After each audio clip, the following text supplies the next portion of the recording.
नमस्कार, आप देख रहे हैं केलांचल टाइम्स और मैं हूं नंदन झा। बिहार विधानसभा चुनाव नजदीक है और अभी से सभी राजनीतिक दल के संभावित प्रत्याशी अपने-अपने क्षेत्र में रेस हैं।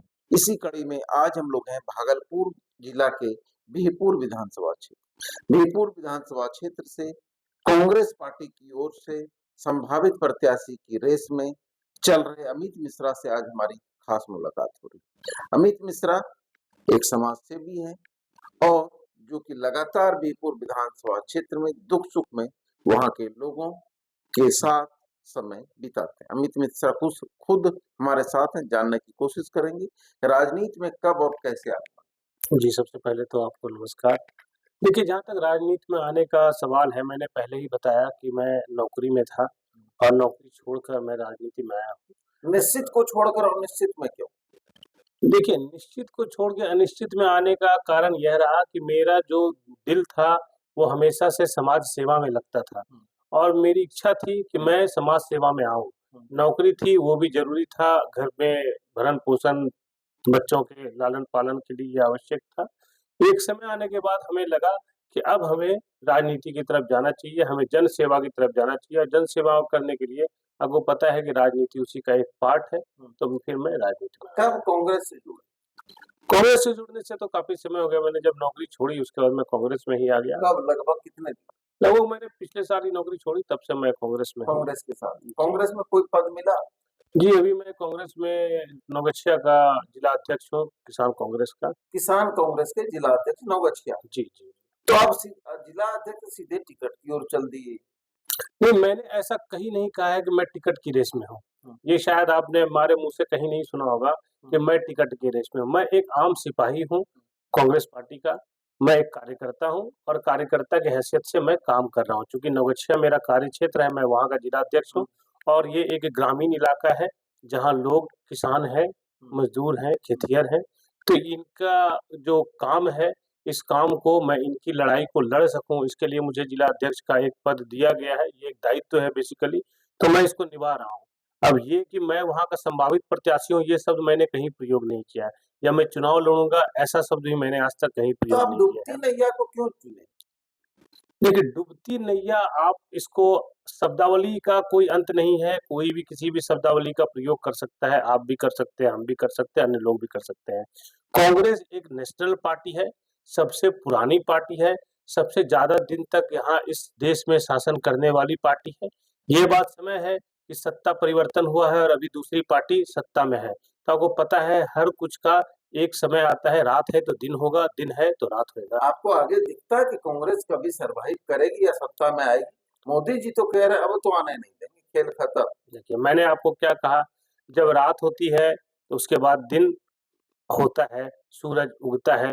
कोई कह दे सूरज कल तो उगेगा नहीं, तो हम रात भर रोने लगे ऐसा तो नहीं है। आप जहाँ हमें घूम रहे इंतज़ार हैं, करना पड़ेगा। बीरपुर में 4,000 3,000 करोड़ का काम हुआ 5 वर्षों में, तो वहाँ लोग जनता भाजपा को चुनेगी। क्या काम हुआ? मुझे तो काम नहीं दिख रहा है। आप वहाँ पर जाइए तो आपको नाली से जो पानी बाहर निकलना चाहिए, जो जल जमाव है, उसके लिए उसके निकास के लिए जो प्रबंध है, वो नहीं है। मैं कई गाँवों में गया, मैंने अपने पोस्ट में भी डाला, वहाँ पर जल निकास का कोई पक्का ठोस जो इंतज़ाम है, वो नहीं किया गया है। अब खर्च करने का तो आप जितना भी खर्च कर दें, अगर काम आपने नहीं किया, गंगा कटाव वैसे ही है, जो नाली में जल जमाव है, नाली का पानी रोड पर जमा है, वो ऐसे ही है। अब आपने किस पर खर्च किया ये तो आप ही बता इंजीनियर सकते हैं। शैलेंद्र एकदम टंच है, कह रहा है कोई चिंता नहीं, चुनाव अब की बार तो पिछले बार से डबल। देखिए, ये तो हर लोग कहता है, आप कहेंगे कि हम सबसे कमज़ोर हैं, कभी नहीं कहेंगे। तो वो भी कहते हैं कि हम मजबूत हैं, चुनाव टंच है, चुनाव जीत जाएँगे। लेकिन ये भाई निर्णय जीतेंगे ना, उसके पास बुजुर्ग का वोट है, महिला का वोट है, गरीब लोगों का वोट है, आपके पास किसका वोट है? तीनों में से कोई नहीं। देखिए, निर्णय जनता करती कैसे है। कल हम तो और जनता आप के खाते में 15,000 ट्रांसफर होगा महिला के खाते में, 1,100 रुपया पेंशन आ रहा है, हुँ, बिजली बिल माफ हो गया, तीनों बम बम कर रहा है। हाँ। अब देखिए अगर ये माफ़ हो जाने से वोट होने लगे, तब तो इसका मतलब है कि सत्ता परिवर्तन कभी होगा नहीं। पहले भी जो सत्ता में लोग थे, उन्होंने भी बहुत प्रलोभन दिया। दिया ही था, दिल्ली में भी प्रलोभन था, दिल्ली में बिजली फ्री थी। आज सरकार चली गई आम आदमी पार्टी की। तो आप ये नहीं कह सकते हैं कि हम अगर आपको दे रहे हैं प्रलोभन, तो सत्ता में हम वापस काबिज़ होंगे। ये पैमाना नहीं है सत्ता में वापस आने का, आप काम क्या पैमाना है। प्रलोभन दे रहे हैं? हम प्रलोभन नहीं दे रहे हैं, हमने आज तक कहीं तो भी आप नहीं दे रहे प्रलोभन, 200 यूनिट बिजली देंगे, माए बहन 2500 देंगे, इसको क्या करते हैं? देखिए, इसको क्या ये करेंगे आप? एक योजना है जो प्रस्तावित है, जो हमने कहा है कि हमारी सरकार बनेगी तो हम देंगे। हम झारखंड में आप देखिए दे भी रहे हैं, ये हम देंगे। इसको देखते हुए इन्होंने तुरंत 125 यूनिट बिजली फ्री कर दिया और पैसा बाँटना शुरू कर दिया। हमारा ये प्रस्ताव है, हम और जब जीतेंगे तो हम ये काम करेंगे, ठीक आपके है? कार्यकर्ता जेल भी जाएंगे फॉर्म भरवाइएगा। अब देखिए ये तो सत्ता, आपको पता है कि ये सरकार सत्ता में है और ये सरकार पूरी तरह से प्रशासन को गलत मतलब दुरुपयोग आप कह सकते हैं कर रही है। यहाँ लोकतंत्र है, लोकतंत्र में हर व्यक्ति को अधिकार है चुनाव में जाने का, उनके कार्यकर्ता को अधिकार, आप उनको उठाकर जेल भेजने लगेंगे, ये तो लोकतंत्र की हत्या है। अमित आप मिश्रा चुनाव 125 यूनिट बिजली फ्री दे रहे हैं, आपको किसने जेल में भेज दिया? वो सरकार में है, वो जो कहता है करता तो है। सरकार में आप गैर कानूनी काम करने के लिए सरकार में नहीं है ना, आप जेल में क्यों भेजें? आपके पास एफआईआर है, किसी ने एफआईआर कराया, आप जेल भेजने से पहले आपको एक एफआईआर लेना पड़ेगा, किसी से कम लेना पड़ेगा शिकायत कि हमारा इसने ये चीज़ दे दिया, तब भेजिए। आप है कि हम आप जाएँगे, आप उसमें जोड़ेंगे तो आपको जेल भेज देंगे, ये तो कहीं का नियम नहीं है, ऐसा नियम मुझे तो नहीं पता, मुझे नियम पता है। प्रधानमंत्री आ रहे हैं, एकदम विकास का बौछार, योजनाओं का बौछार लगेगा। बिल्कुल सही बात है, योजनाओं का बौछार लगेगा। आप देखिए, आपके राज्य में, बिहार में कितने एयरपोर्ट हैं? जिस एयरपोर्ट का वो उद्घाटन करने आ रहे हैं, कितना एयरपोर्ट आपके बिहार में है? एक पटना और अभी एक नया-नया दरभंगा में शुरू हुआ है, एक गया है, ठीक है। अभी एक पूर्णिया हो रहा है। आप बाकी राज्यों में जाकर देखिए कितने एयरपोर्ट हैं। कहाँ झारखंड में एक ही है। झारखंड की दो बात ही है। छोड़ दीजिए, आप बिहार झारखंड की बात, इसको तो केंद्र ने पूरी तरह से उपेक्षित कर दिया है। आप बाकी चले जाइए, तो आप यूपी चले जाइए, आप महाराष्ट्र चले जाइए, तो एक विकसित राज्य का पैमाना ये है कि जो यातायात सुविधा है, भाई वो विकास होना तो चाहिए। हुआ है ना बिहार में 2005 से 25 तक, जंगल राज तो नहीं है। अच्छा, जंगल राज नहीं है, किस इसमें विकास हुआ है? आप बताइए आप। सड़क है, स्कूल है, हॉस्पिटल है, एम्स बने, विकास तो बिहार का हुआ है।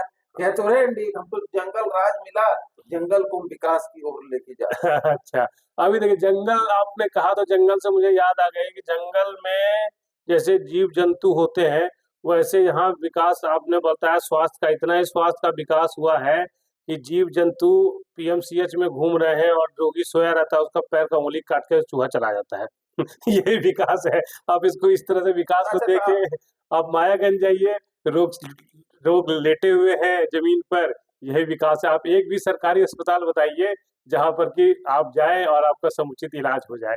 आप एक भी बता दीजिए बिहार में, विकास का तो यही चुनाव पैमाना है। लड़ेंगे। ये मैं निर्णय नहीं लूँगा, ये मेरी पार्टी निर्णय करेगी और पार्टी ने मुझे आदेश दिया कि आपको चुनाव लड़ना है, तो मैं लड़ूँगा मन है चुनाव। लड़ने का। अब मैं राजनीति में मेरा मन है समाज सेवा करने का।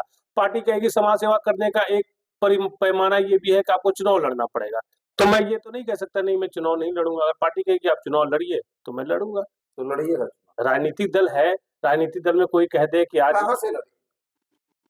अब पार्टी ये कहेगा भी चुनाव लड़ना है, तब हाँ, क्या कीजिए? ये भी पार्टी निर्णय करेगी, जहाँ से मुझे पार्टी कह देगी चुनाव लड़ने के लिए मैं वहाँ से चुनाव लड़ लूँगा। कहीं से भी। जहाँ से पार्टी कहेगी कि आपको कार्यकर्ता के रूप में कार्य करना है, मैं कार्यकर्ता के रूप में कार्य करूँगा। प्रवीण कुशवाहा की तरह शहीद करना है आपको, चलिए पटना साहब। शहीद करना है, मैं आपकी हारने के प्रश्नों को लिए समझ देगा। नहीं, हारने जीतने की बात आप परिणाम को सोचकर आप कर्तव्य का निर्वाह नहीं कर मतलब आप पाएँगे। बिहार में कहीं से भी लड़ जाइएगा। मैं कह रहा हूँ कर्तव्य का निर्वाह करने के बिहार लिए में आपको कहीं से परिणाम नहीं दूसरा सोचना चुनाव लड़ पड़ेगा। सकते हैं। मैं चुनाव जो है, चुनाव पैमाना नहीं है आपके कर्तव्य निष्ठा का। कर्तव्य निष्ठा का पैमाना कभी चुनाव नहीं हो सकता है। बिना चुनाव लड़े मैं कर्तव्य निष्ठा अपना पूरा करूँगा। ये पार्टी डिसाइड करेगी, पार्टी कहेगी जो भी कार्य है, पार्टी कहेगी मुझे आज की आप भागलपुर में काम कीजिए, मैं यहाँ करूँ। पार्टी आज कहेगी दिल्ली आप चले जाइए किसी पार्टी के कार्य से, मैं वहाँ चले होता जाऊँगा। है, टिकट नहीं मिलता है तो तुरंत निर्दलित ठोक होता है। नहीं, मैंने पहले बताया कि ये मुझे नहीं पता कुछ होते होंगे जो निर्दलीय ठोको-ताल करते होंगे। मैं एक बनी-बनाई अपना हमारा जीवन अच्छा चल रहा था। मैं सब छोड़ के जैसे आपने पहले कहा अनिश्चितता के तरफ मैं आ गया। तो मुझे इसमें कोई लोभ लालच नहीं है। घर में तो झगड़ा होता होगा रोज रात में भाभी देखिए, से। अरे ये तो हर घर की बात है कि इसमें ना भाई झगड़ा तो होना, क्या ना है? होना नहीं, सबसे बड़ी बात है आप तभी आगे किसी की सेवा कर पाएँगे जब आपके घर में आपको पूरी तरह से समर्थन मिले। ये मेरी बात पत्नी ने मुझे पूरी तरह से कहा आप जो भी करना चाहते हैं, मैं आपके साथ हूँ। उनका कोई भी लोभ पैसे से नहीं है, आप पैसे कमाएँ, उनका लोभ है आपको जो जीवन में अच्छा लगता है, वो आप वो करें। चलिए, अगर अमित मिश्रा को बीरपुर से चुनाव लड़ने का ऑफर मिलता है और बीरपुर जाते भी हैं, घूमते भी मैं हैं, बीरपुर जाता हूँ, मेरा कार्यक्षेत्र बीरपुर घूमते है, भी मैं हैं, बिल्कुल क्या घूमता हूँ। समस्या है बीरपुर? देखिए, बीरपुर की समस्या तो आम जनों को पता है, बीरपुर में जल जमाव है, कई गलियों में जल जमाव है, बरसात में चलने योग्य सड़कें नहीं हैं, वहाँ पर कटाव की समस्या है, वहाँ पर रोजगार की समस्या है, वहाँ पर जो किसान हैं, किसानों का जो उत्पाद है, वो अच्छी अच्छी कीमत पर नहीं बिक पाता है, बिचौलिए खरीदते हैं, ये एक समस्या है। ये सारी समस्याएँ कई समस्याएँ हैं जिसका निर्वाह अभी के वर्तमान विधायक नहीं कर पाए हैं या उन्होंने नहीं किया है। ये मुझे नहीं लगता है कि जनप्रतिनिधि को ये शोभा देता है, आप आए हैं इसी काम के लिए और आपको करना चाहिए। आप जाते हैं बीरपुर? मैं रोज़ बीरपुर में ही रहता हूँ क्या सर। कहती है जनता वहाँ? जनता यही कहती है कि विकास होना चाहिए, विकास नहीं हो पाया। हमने जिनको चुना उन्होंने विकास नहीं किया। इस बार बीरपुर का विधायक कौन? अब ये तो जनता तय करेगी, ये मैं तो नहीं बता पाऊँगा कि विधायक कौन हो गया। एनडीए या इंडिया? अब एनडीए, इंडिया, हम तो कहेंगे इंडिया की तरफ से ही होंगे। इंडिया का विधायक हो? हाँ, इंडिया गठबंधन विश्वास का है? विधायक को पूरा विश्वास है। अब बिहार का मुख्यमंत्री कौन? अब मुख्यमंत्री का निर्णय तो मैं इतना बड़ा कार्यकर्ता नहीं हूँ कि मैं निर्णय ले पाऊँ।